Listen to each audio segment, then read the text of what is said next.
Righto, we've got the basic GQ mods out of the way, the minimum mod you should do before you take your GQ off-road.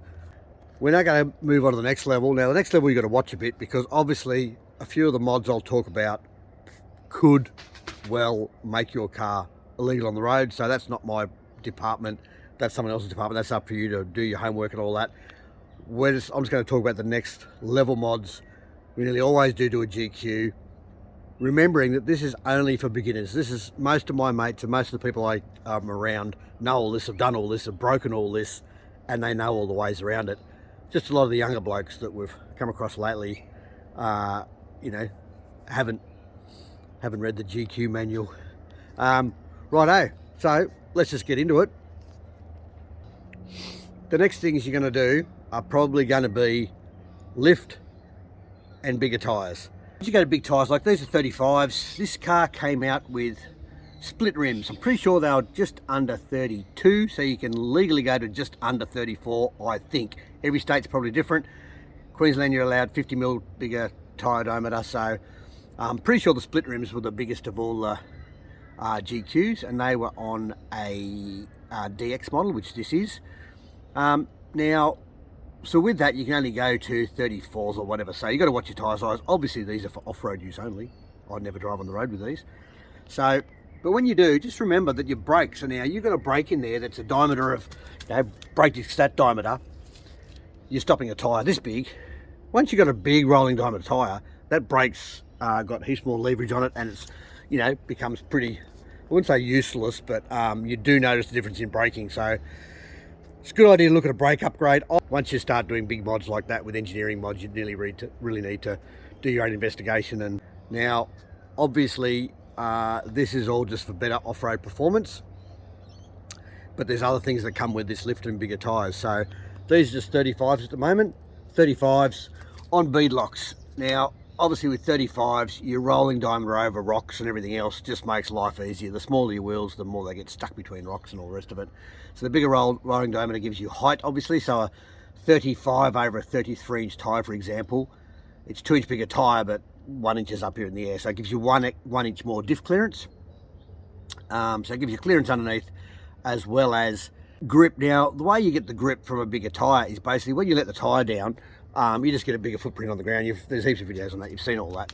So because it's got more grip, other problems come into play. But with 35s, the first thing you need to do obviously is you're going to have clearance issues, so you need to lift the car. Now, you lift the car for a few reasons.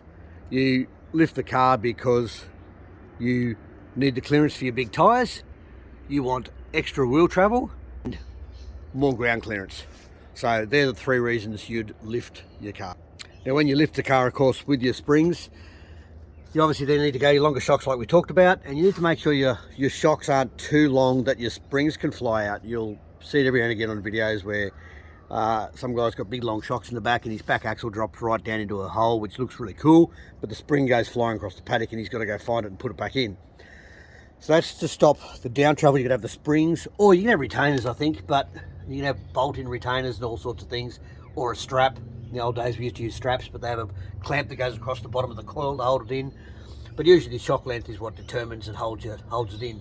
Now, with this, you also don't want to bugger your shock by bottoming it out. So in here, can we see? I've just used bump stop spacers. So there you go. So I've just got a bit of box welded in there as a bump stop spacer. So the bump stop, that's just a standard bump stop, comes out and hits that. Or looks, put a dent in it, rather than the shock bottoming out, because obviously it's not good for the shock bottoming out. Before I did that, even though I've been doing this for years, my tyres used to just hit the ribs up in here, those sort of ribs, and just do this to the tyre. So it took me quite a few trips out, and the boys give me heaps of shit before I actually changed that. But you've got to get that just right. Ideally, you want your tyres tucking up as much as they can and drooping as much as they can without actually damaging any of your suspension components. Now, the other thing here is your brake lines. Don't forget, once again, we checked them with the 2-inch. We went to longer brake lines as we lifted the car to make sure the brake lines aren't, when you put it on the hoist, for example, aren't just hanging off the brake lines. Make sure the axle's not hanging off the brake lines.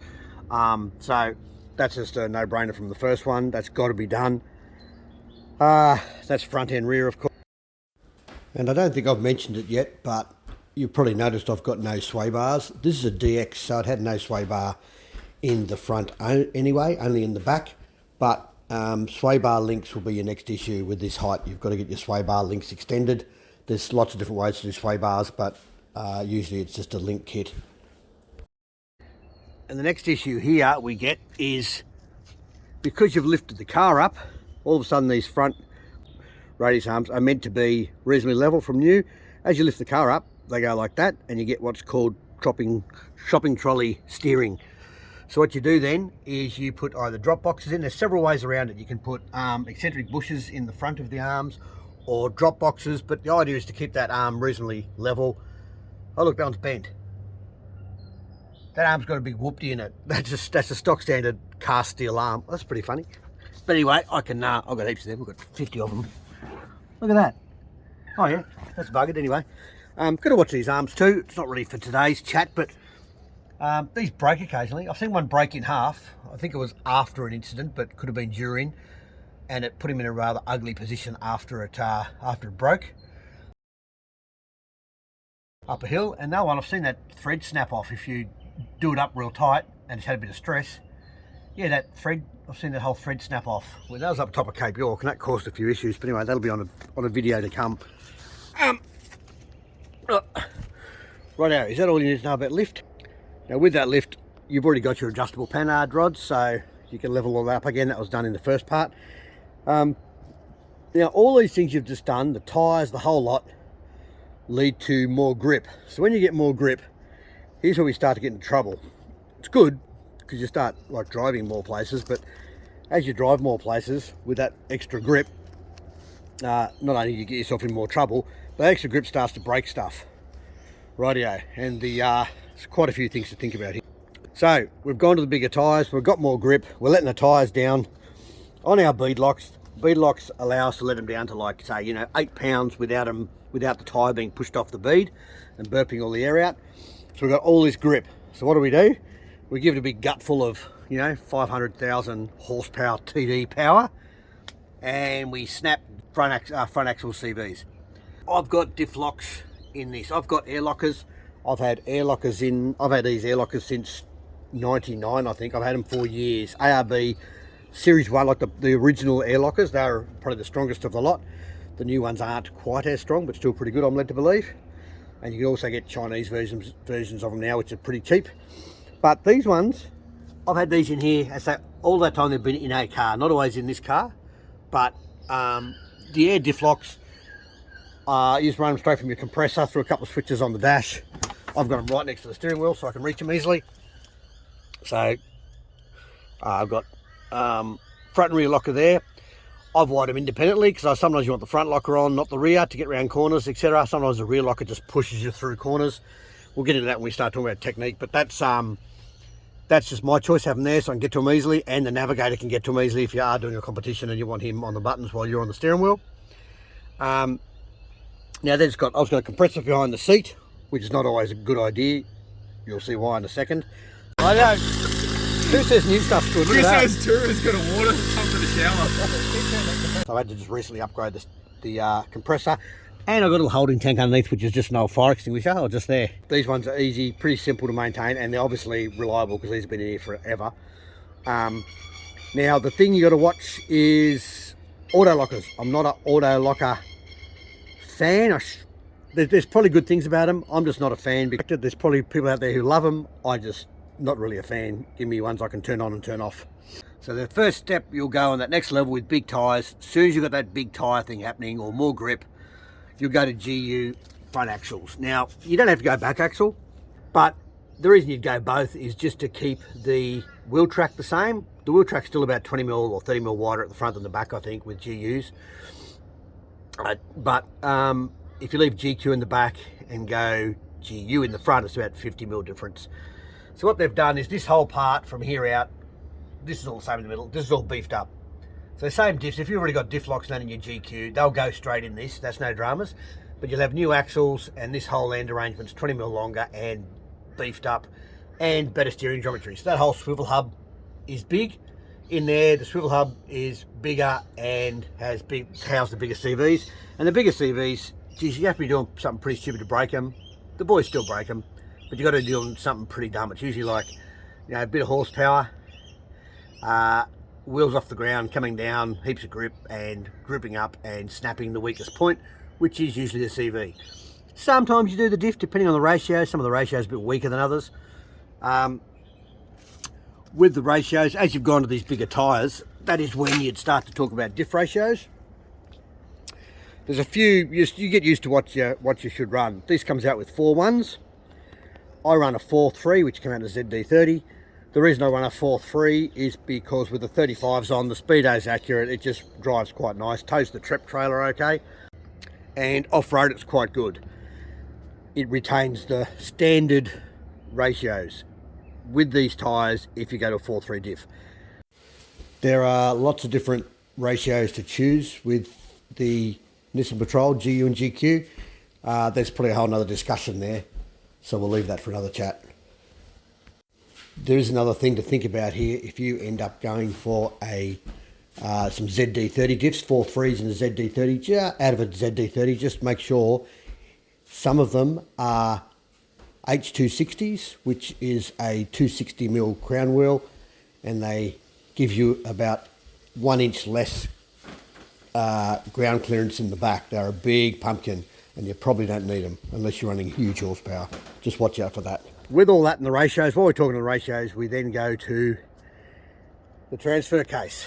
So we rip the transfer case out and we whack in some, if you're doing a lot of rock crawling sort of stuff like we do, if you look at some of the earlier videos up Cal's Creek, etc., you'll see where these gears come in really handy. It just saves your clutch. In a manual, it saves your clutch so much drama. You put reduction gears in. Now the reduction gears, you get 63s or 85s. I run 63s, it's just a good all-round low range. Righto, when you go to this GU front axle,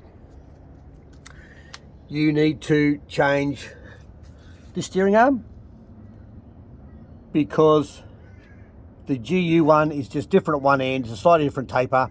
So you take the GU steering arm, then you need to take a GU steering box, which is a good thing because they actually seem to be a little bit better gearing or whatever. They actually work nicer.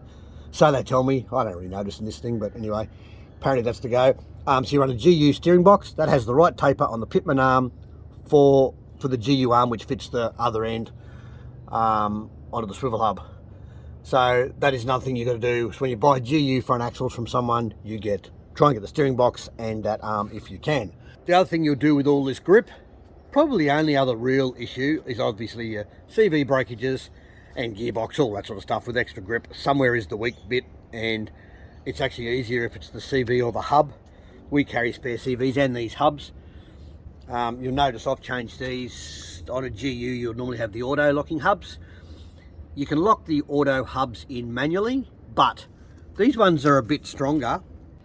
Now, I run these ones, they're a bit lower profile, and they are a bit stronger, I think. Plus, it's just generally, lock them in and lock them out, that's it. So that's the two things you'll break. Usually the CV or the hub will be the weak spot. But up in the back here, these rear arms, I'm going to forget on the floor. Anyway, rear uppers, these ones. Oh, now, these are adjustables, there's a big nut there. Once again, same as we talked about with the longer, lower control arms. These are purely to rock the diff back so that the flange on the front of the diff pinion is parallel to the flange on the back of your gearbox, which they're going to be within 3 degrees of each other just for a harmonic get rid of all the vibrations thing. And that is the easiest way to do it with these adjustable up control arms. You just, sit it there, measure it with a little spirit level, see where the bubble is, and wind them forward and back till they're right. Now the other thing is they're stronger. Now, I didn't worry about that in the first stage. You don't have to worry about it, but these need to be a bit stronger when you start having that much grip.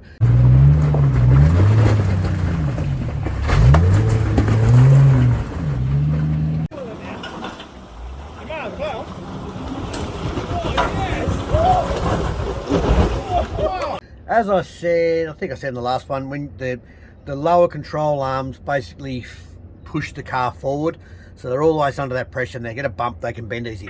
These top ones are under tension because the diff's trying to rock that way. So because they're under tension, if you got big clutch dumps with, your 500,000 horsepower and your big 37 sticky treps on 2 pounds on your bead locks, you got to start to, number one, rip that mount off at the front, or definitely elongate the standard upper control arms bush housing, the pipe on the end. They elongate and they then gradually end up breaking. I'll see if I can find a photo of something broken that we had to fix out the bush a little while ago. It's pretty funny. But that is the next thing you do now. They're a bit stronger, they're bigger, beefier. The pipe bits which holds the bush are just bigger and thicker. They take standard Nissan bushes still. And on that, when you're doing all this work on your lift and all the rest of it, I stick with standard Nissan bushes. So when we looked under that one the other day, it had the red Nolithane bushes. They drive beautifully and everything else. Great if you haven't got much wheel travel. Once you get wheel travel, remembering which one we look at, we'll look at this one because it's the easiest one to look at. Once you get lots of wheel travel, which is obviously what you're getting, lots of flex and wheel travel from this bigger suspension and all the rest, these bushes, that's clamped up in the middle and the outside is fixed in this. So as that bends, it's not turning, it's twisting the rubber, like the rubber's actually moving and flexing. So the more travel you got, you start to tear those rubbers apart. Now I'll tell you, Nolithane ones and most of the aftermarket ones I've come across are no good. I bought some the other day. I had to buy a new panhard rod in a hurry. I think it was panhard rod. We took them out to Swan Gully. If you look at that video, it's pretty funny. It's I don't know if it was Lower Creek Run or one of those. It's a good one to go back and have a look at. With all the wheel travel from that one day, those bushes were brand new. They'd been in there one day, and I could not drive the car home. It was that bad that I couldn't drive it home. You get this shocking. So this panhard rod here.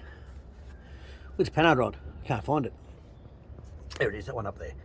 So that's the adjustable panhard rod there. When that bush goes, that's holding the axle side to side. So that whole axle goes boom, boom, boom, boom, boom, back to front, and it starts to jump out the side of the car. It is horrible. Now that was after one day with crappy bushes, just to give you an example. So that bush there has got to twist that far, or whatever.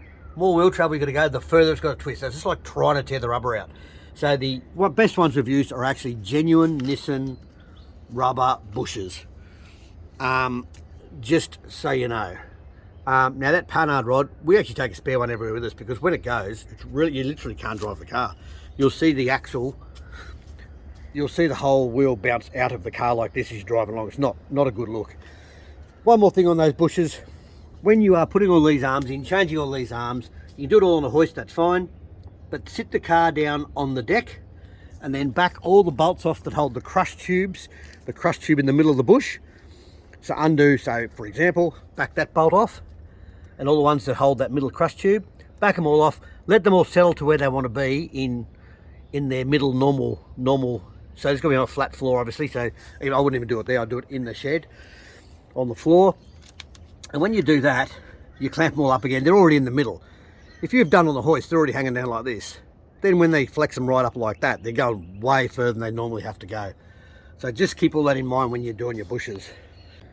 Righto, so we've got our big tyres on, we've got our lifted up to clear your tyres, we've got our huge amount of grip from the lowered tyre pressures and all the rest of it. Next thing is we come up to a bit of a rock step or whatever, and we can't get over it because our big high mount bull bars, oh, that sun's bright, start sitting out too far. So what we do then, I look at all these clearances. I think I talked about this, I don't know if I've talked about this, but yeah, just your angle from there to there, just getting your approach angles right and all the rest of it. And on this thing, we talked about the front and how I've moved that front bar back in to get that approach angle as good as I can. On the back here,